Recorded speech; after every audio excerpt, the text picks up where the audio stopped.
کس کا؟ وضو کا نمبر. تو آج ہم آپ کو یہ بتائیں گے کہ وضو میں کتنے فرض ہوتے ہیں. پہلے فرض سے شروع کریں گے پھر سنت. جس کا درجہ اونچا ہے پہلے اسے بتایا جائے گا نا. آپ کو ایک دو چیزیں پہلے سمجھ لینی ہے, یہاں بھی غور سے سمجھنا ہے آپ کو. شریعت میں جو شرط ہوتی ہے مسئلوں میں وہ دو طرح کی ہوتی ہے. شرط کیسی ہوتی ہے؟ دو طرح کی. ایک ہوتی ہے شروط وجوب یعنی شرائط وجوب یعنی واجب ہونے کی شرط ہے. کیا کی شرط ہے؟ یعنی کوئی عمل ہمارے اوپر واجب کب ہوگا اسے بولا جاتا ہے شرائط وجوب. کیا بولا جاتا ہے؟ اور شرائط وجوب کا مطلب یہ ہوگا کہ کون سی چیز ہم پر کب واجب ہوگی. تو جن چیزوں کی بنیاد پر کوئی چیز ہمارے اوپر واجب ہوتی ہے انہیں بولا جاتا ہے شرائط وجوب. کلیئر؟ شرائط وجوب. اب جیسے مثال سے میں آپ کو سمجھاتا ہوں. شرائط وجوب اور ایک شرط ہوتی ہے شرائط صحت. شرائط صحت ان شرطوں کو کہا جاتا ہے کہ جن کی بنیاد پر آپ کسی عمل کو صحیح طور پہ ادا کرتے ہیں. جس کی بنیاد پر آپ کسی عمل کو صحیح طور پہ بہت غور سے سنو شاداب, بہت غور سے سننا ہے. میں آپ کو مثال دے کے سمجھاتا ہوں. جیسے جمعہ ہے. جیسے جمعہ ہے. اب پہلا تو یہ ہے کہ جمعہ ہم پر واجب ہو رہا ہے کہ نہیں. اگر وہ واجب ہوتا ہے تو کب ہوگا کہ جب ساری شرطیں پائی جائیں. جب ساری شرطیں جب وہ ساری شرطیں پالی گئی تو آپ کو جمعہ ہو گیا ہم پہ واجب. تو اب ہم پر یہ ضروری ہے کہ مسجد میں جا کے جمعہ ادا کریں. اب جب ہم ادا کریں گے تو جمعہ کی نماز کے اندر جو شرطیں ہوں گی انہیں کہا جائے گا شرائط صحت. یعنی جن کی بنیاد پر ہمارا جمعہ صحیح ادا ہو جائے. دونوں میں فرق آیا سمجھ میں؟ اب میں مثال دے کے سمجھاتا ہوں, آپ ایک دم سمجھ جائیں گے. جیسے مثال کے طور پہ آپ چھوٹے ہیں, ننھے سے, جیسے یہ بچے ہیں چھوٹے ہیں, ابھی ان پر کمانا ضروری نہیں ہے. ابھی ان پر کمانا ضروری نہیں ہے. لیکن جب ان کی عمر ان کے برابر ہو گئی تو اب ان پر کمانا کیا ہو جائے گا؟ ضروری ہو جائے گا. اب اگر یہ کہتے ہیں میں نہیں کماتا تو لوگ انہیں تانا دیں گے ارے اب تو بڑا ہو گیا ہے, اب تو تجھے کمانا چاہیے. تو ان کا یہ بڑا ہونا یہ کمانے کی شرط ہو گئی. ان کا یہ بڑا ہونا یہ کمانے کی کیا ہو گئی؟ کیونکہ کمانے کا کیا مطلب ہے؟ آدمی سمجھدار ہو رہا ہے بس. تو اب یہ شرط پالی گئی تو اب یہ ان پر کمانا کیا ہو گیا؟ ضروری ہو گیا. تو یہ تو ہو گئی شرط وجوب, شرائط یعنی تمہارا کمانا یہ ضروری ہو گیا. اب انہوں نے کمانا شروع کیا. مثال کے طور پہ انہوں نے ٹیلرنگ کا کام صحیح کر دیا, ٹیلرنگ شروع کر دی, درزی کا کام. اب درزی کے کام میں کس طرح کامیابی حاصل کرنی ہے, کس طرح پیسے کمانے ہیں, کس طرح گراہک بڑھانے ہیں, یہ جب طریقہ یہ اپنائیں گے تو اسے کہا جائے گا شرائط صحت. یعنی کمانے میں اچھی طریقے سے کمائی ہو اس کا کیا طریقہ ہے اسے بولا جائے گا شرائط صحت. بات سمجھ میں آ گئی؟ آپ کو بخار آیا, پھر ایک اور مثال سمجھ لیں. ڈاکٹر صاحب کے پاس آپ کب جاتے ہیں؟ جب آپ کو کوئی بیماری ہو. جب آپ کو کوئی بیماری ہو, جب تک بیماری نہیں ہوگی تب تک آپ کا دوا لینا ضروری نہیں ہے. لیکن جب بیماری ہو جائے تو دوا لینا ضروری. جب آپ کو بیماری ہو گئی تو ہم کہیں گے اب تم پہ دوا لینا ضروری ہو گیا. تو اسے کہا جائے گا شرائط وجوب یعنی تم پر دوا لینا واجب یعنی ضروری ہو گیا. کلیئر؟ اب آپ ڈاکٹر صاحب کے پاس گئے, آصف بھیا کے پاس گئے مثال کے طور پہ. اب آصف بھیا نے آپ کو خوراک بنا کے دے دی. کلیئر؟ اب خوراک میں انہوں نے کہا اگر تم صحیح ہونا چاہتے ہو, صحت مند, تو تمہیں یہ پرہیز کرنا ہے, اس ٹائم پہ دوا لینا ہے. تو یہ ہو گئی شرائط صحت. یہ کیا ہو گئی؟ شرائط صحت. اگر آپ نے بیمار نہیں ہوتے آپ تو دوا لینے کی شرط نہیں پائی جاتی. لیکن اب بیمار ہو گئے تو دوا لینے کی شرط پائی گئی, لیکن آپ نے دوا لے آئے. لیکن صحت ہونے کی جو شرطیں ڈاکٹر بتائے گا وہ پوری کرنا بھی ضروری ہے. اگر آپ نے وہ پوری نہیں کی تو آپ صحت مند نہیں. یہ ہوتی ہے شرائط وجوب اور شرائط صحت. یہ بہت کٹھن مسئلہ ہے لیکن میں نے بڑے آسان الفاظ میں آپ کو سمجھانے کی کوشش کی ہے.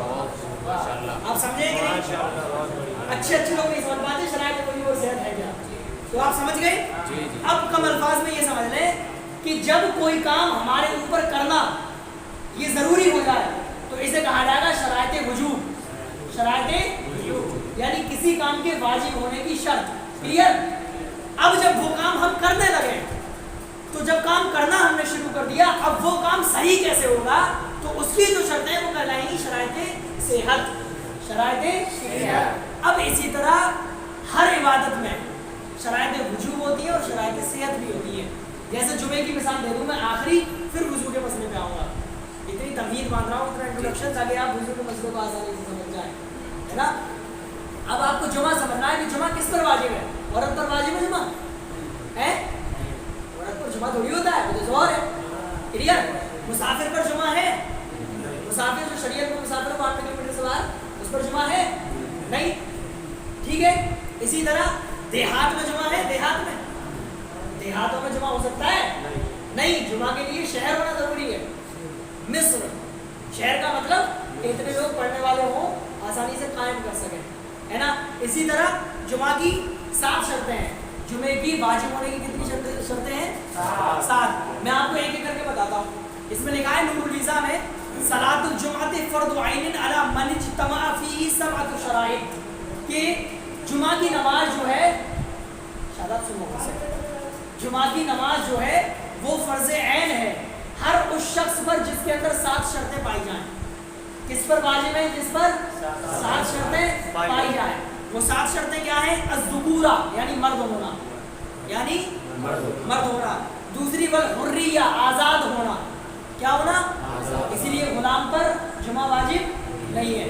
फिर है वल इकामतु फी मिस्रिन औ फीमा हुवा दाखिलुन फी हद्दिल इकामति फीहा फिल असह, शहर होना या शहर की हद होना।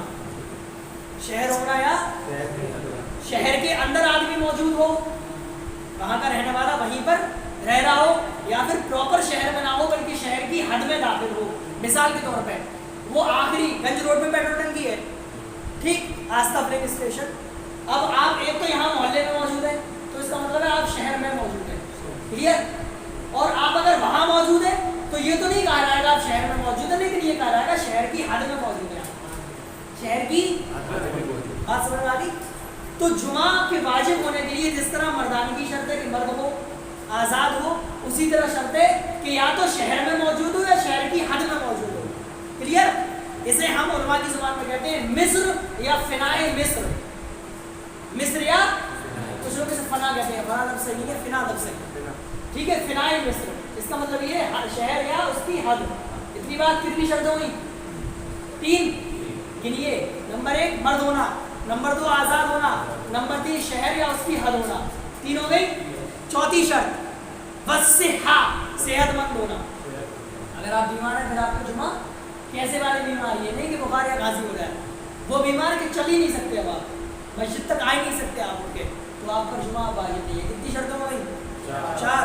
फिर वल अमनु मिन ज़ालिमिन, कोई जालिम है कि आप मस्जिद जाएंगे तो आपको वो नुकसान पहुंचाएगा, मारेगा, तो उससे अगर आप अमन महसूस कर रहे हैं, शांति, तब तो ठीक है।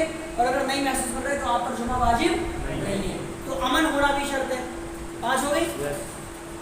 फिर है वह सलामतुल ऐनैन, दोनों आँखों का सलामत होना, यानी जो शख्स अंधा है उस पर जुमा वाजिब। ये मसला आज तक सुना आपने, अब सुन लीजिए। जो शख्स अंधा है उस पर जुमा वाजिब नहीं है, लेकिन अगर वो चाहता है पढ़ना, किसी के सहारे से आना, वो एक अलग बात है, समझ रहे, पढ़ ले आके। लेकिन अगर उसने नहीं पढ़ा तो शरीयत की तरफ से उस पर जुमे का हिसाब नहीं है, ये मतलब होता है इसका। बात समझ आ गई? 6 शर्तें हो गई। 7वीं शर्त है वह सलामतुर रिजलैन, दोनों पैरों का सही होना। अब कोई शख्स ऐसा है जिसके दोनों पैर ऐसे हैं कि वो मस्जिद तक आ ही नहीं सकता, तो उस पर भी जुमा वाजिब। लेकिन ये बात हो रहा है किसी के सपोर्ट से आ रहा है, किसी से आ रहा है, पढ़ तो सकता है लेकिन वाजिब तब भी नहीं होगा उस पर। तो ये 7 शर्तें हैं। अब ये 7 शर्तें जब पाई गई तो अब होगा जुमा आप पर वाजिब। क्या होगा भाई? तो ये 7 शर्तें हम सब के अंदर पाई जाती है, 7 शर्तें हम सब के अंदर। तो अब जब ये 7 शर्तें पाली गई तो इसका मतलब ये होगा कि हम पर और आप पर जुमा की अदायगी मस्जिद में जाकर करना क्या है? वाजिब। क्या है? अब बात खत्म। ये हो गई शराइत वजूब। क्या हुई? यानी वो शर्तें जिनकी बुनियाद पर जुमा हम पर वाजिब हुआ, वो शर्तें जिनकी बुनियाद पर जुमा हम पर वाजिब। अब आएगी जुमे की नमाज पढ़ना। अब हम मस्जिद में आए, अजान हुई, अजान सानी हुई, खुतबे वाली अजान में खुतबा हुआ, हमने नमाज शुरू करी।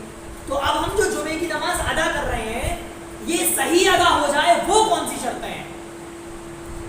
वो सही अदा हो जाए ये कौन सी शर्तें हैं? इन्हें कहा जाएगा शराइत सेहत। इन्हें क्या कहा जाएगा? ये 6 हैं। कितनी है? ये भी समझ लें आप। 6 कौन सी है? नंबर 1 वही वाली, शहर या फिनाए मिस्र, शहर या शहर की हद, नंबर 1 हो गई। नंबर 2 बस सुल्तान और नाइबुहु, कि नमाज जुमा जो पढ़ा रहा है वो इस्लाम का सुल्तान जो हो, बादशाह, वो पढ़ा या फिर उसका कोई नाइब हो।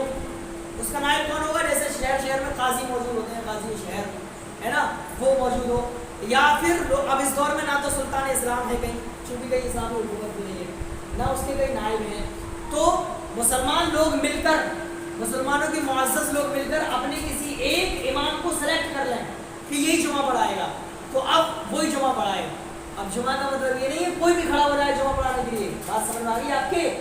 और जुमा का मतलब ये भी नहीं है कोई भी कायम करा दे, जैसे कि लॉकडाउन में लोगों ने किसी ने छत पे किया, किसी ने मोहल्लों में किया, और उलमा चिल्लाते चिल्लाते थक गए, भाई आप पर जुमा वाजिब नहीं है ऐसी सूरत में, क्योंकि जुमा का हुक्म और नमाजों की तरह नहीं है। जिस तरह दूसरी नमाजें आप खेत में पढ़ सकते हैं, मजबूरी में कहीं भी पढ़ लें, सड़क पर पढ़ लें, स्टेशन पर पढ़ लें, छत पर पढ़ लें, लेकिन जुमा का हुक्म ऐसा नहीं है। जुमा अलग है दूसरी नमाजों से, बात समझ में आ गई? यही देख लें कि जुमा के लिए मर्द होना शर्त है, लेकिन दूसरी नमाजों के लिए मर्द होना शर्त है क्या? औरतों पर भी तो फर्ज है वो नमाजें। तो जुमा को जुमा समझिए भाई। जुमा का मकसद ये होता है कि मुसलमान एक हफ्ते में इकट्ठे हों और उनकी यूनिटी मालूम हो, उनकी पावर और कुव्वत मालूम हो कि ये अल्लाह की इबादत के लिए गंदे से गंदा मिलाकर एक मस्जिद में इकट्ठा होते हैं, मोहब्बत पता लगे, ये मतलब है। इसलिए कभी भी ऐसे हालात फिर कभी पैदा हो तो खुद मुफ्ती मत बना करें कि मोहल्ले में आप नमाज पढ़ ले रहे हैं। जुमा जिस जगह कायम होगा हमेशा वहीं कायम होगा। आपने अगर किसी नई जगह जुमा कायम किया तो फिर वहाँ पर हमेशा होना ही ज़रूरी है जुमे का। ऐसा नहीं है कि आप 4 दिन 4 जुमे कर लिए फिर ख़त्म कर दिए, फिर 4 जुमे कर लिए फिर ख़त्म कर दिए। अरे मसला समझ में आ रहा है आपकी कि नहीं? यही मसला है, इसके अलावा कोई और मसला नहीं है। अगर इसके अलावा कोई आपको मसला बताता है तो उससे कहिए प्रूफ दीजिए, रिटन प्रूफ दीजिए, हम रिटन प्रूफ दे रहे हैं, ठीक है? तो ये 2 शर्तें हो गई। नंबर 1 शहर या उसकी हद होना, नंबर 2 सुल्तान या उसका नायब होना, और इस दौर में जो मैन आलिम जिसे मुसलमान लोग मिलकर सेलेक्ट कर देंगे ये जुमा पढ़ाएंगे। क्लियर हो गया? 3 शर्तें होगी, 2 शर्तें होगी। तीसरी शर्त है ज़ोहर का वक्त होना। जुमा ज़ोहर ही के वक्त में अदा होगा। आप चाहे असर के टाइम में पढ़ लें तो हो जाएगा अदा है, या ज़ोहर से पहले अदा कर लें हो जाएगा। तो तीसरी शर्त क्या हुई? ज़ोहर का वक्त होना। जब ज़ोहर का वक्त शुरू होगा तभी जुमे का शुरू होगा, जब ज़ोहर का खत्म होगा तभी जुमे का वक्त खत्म। 3 शर्त या 4? 3 हो गई। चौथी शर्त है वल खुतबतु क़ब्लहा बिक़स्दिहा फ़ी वक़्तिहा, ज़ोहर ही के वक्त में जुमा की नमाज के इरादे से जुमा की नमाज से पहले खुतबा देना। क्लियर? 4 हो गई, ये खुतबा हम दे देंगे। 4 हो गई। 5वीं शर्त है कि वल इज़्नुल आम, जो लॉकडाउन में नहीं पाई गई थी। 5वीं शर्त है, 4 हो गई ना। 5वीं शर्त है वल इज़्नुल आम। इज़्ने आम का मतलब होता है जुमे की नमाज जो जमात हो रही है उसमें हाजिर होने के लिए सबको खुली हुई इजाज़त होनी चाहिए, किसी भी तरह की कोई रोक टोक, किसी भी तरह की कोई रोक टोक।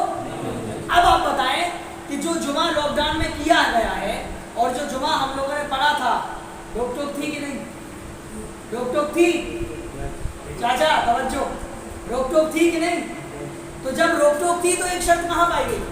तो जब शर्त नहीं पाई गई तो जुमा सही अदा कहाँ हुआ? तो फिर जुमा हम पर वाजिब नहीं हुआ ना, यानी शराइत सेहत नहीं पाई गई तो सही तौर पे अदा नहीं होगा, तो फिर जुमा का हुक्म कहाँ होगा? फिर तो ज़ोहर का ही हुक्म होगा ना। जो लोग मस्जिद में आ सकते थे उनके लिए इजाज़त थी कि वो कायम करके शियार कायम करें। ये कितनी शर्त हो गई? 5। 6ठी शर्त है जमाअत, यानी जमाअत के साथ जुमा होना, जमाअत के साथ